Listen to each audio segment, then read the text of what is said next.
जय श्री राधे कृष्णा मित्रों, कैसे हो आप सभी। परमपिता परमेश्वर जी से प्रार्थना करती हूँ कि आप सभी अपने अपने घरों में कुशल मंगल से मस्ती से होगे। आज हम श्रीमद् भागवत जी के 12वें अध्याय के अर्थ का महात्मा का पाठ श्रवण करेंगे।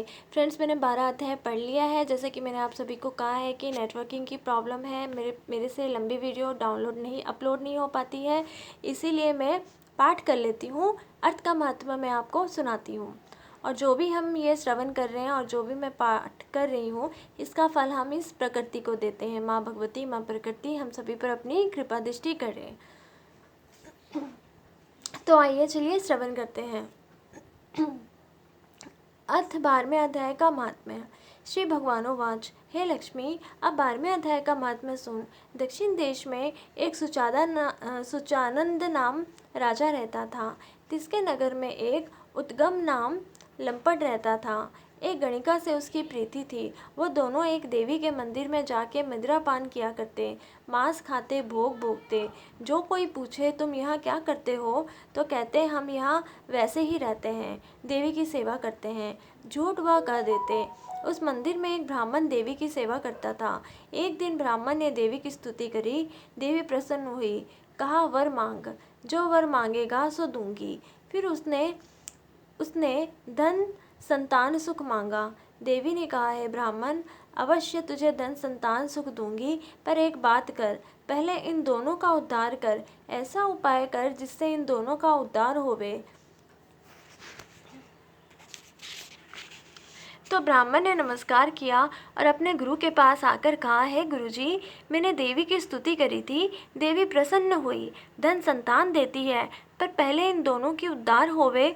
तब गुरुजी ने कहा, हे ब्राह्मण, चल श्री नारायण जी से पूछे।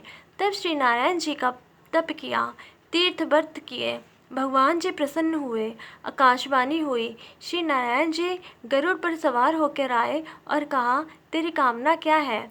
ब्राह्मण ने पिछली बात कही, देवी जी की भक्ति करी थी, भगवती प्रसन्न हुई, कहा धन संतान देती हूँ, पर दोनों का उद्धार कर, जिस तरह कर सके। तो मैं जानता नहीं हूँ, आप कृपा करके कहो उनका उद्धार किस प्रकार हो सकता है।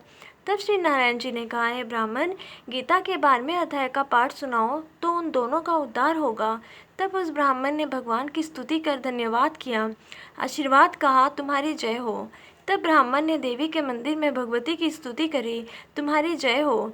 तब देवी प्रसन्न हुई, कहा, है देवी जी, श्री नारायण जी ये आज्ञा करी है। तब देवी ने कहा, है ब्राह्मण, तू उनको पाठ सुना जिससे उनका उद्धार होवे। तब दोनों गणिका और लंपट को बैठाकर गीता के 12वें अध्याय का पाठ सुनाया। सुनते ही उन दोनों की देह छूटी, देव देही पाई और वैकुंठ को गए। देखकर देवी प्रसन्न हुई, ब्राह्मण को कहा, है पंडित,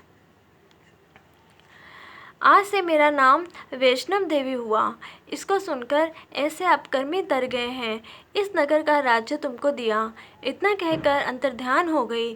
ब्राह्मण घर को गया। उस राजा के संतान ना थी। राजा उस ब्राह्मण को राज्य देकर आप विरक्त होकर तप करने को वन में गया और ब्राह्मण राज्य करने लगा। श्री नारायण कहते हैं, हे लक्ष्मी, यह गीता जी के 12वें अध्याय का महात्म्य है जो मैंने कहा और तुमने सुना है। जय श्री राधे कृष्णा मित्रों, लीजिए हमने पाठ कर लिया। अब आप बाल गोपाल जी के दर्शन कीजिए। ये आप सभी को पाठ श्रवण ये करवा रहे हैं। देखिए, साथ में ये मस्ती भी करते हैं। अपने मुकुट सुबह से पता नहीं क्यों उतार दे रहे हैं बार बार। ये देखते हैं कि हम इनकी तरफ में ध्यान दें। ओके फ्रेंड्स, आप सभी अपना ख्याल रखिएगा। कल हम 13वें अध्याय के अर्थ का महात्म्य का श्रवण करेंगे।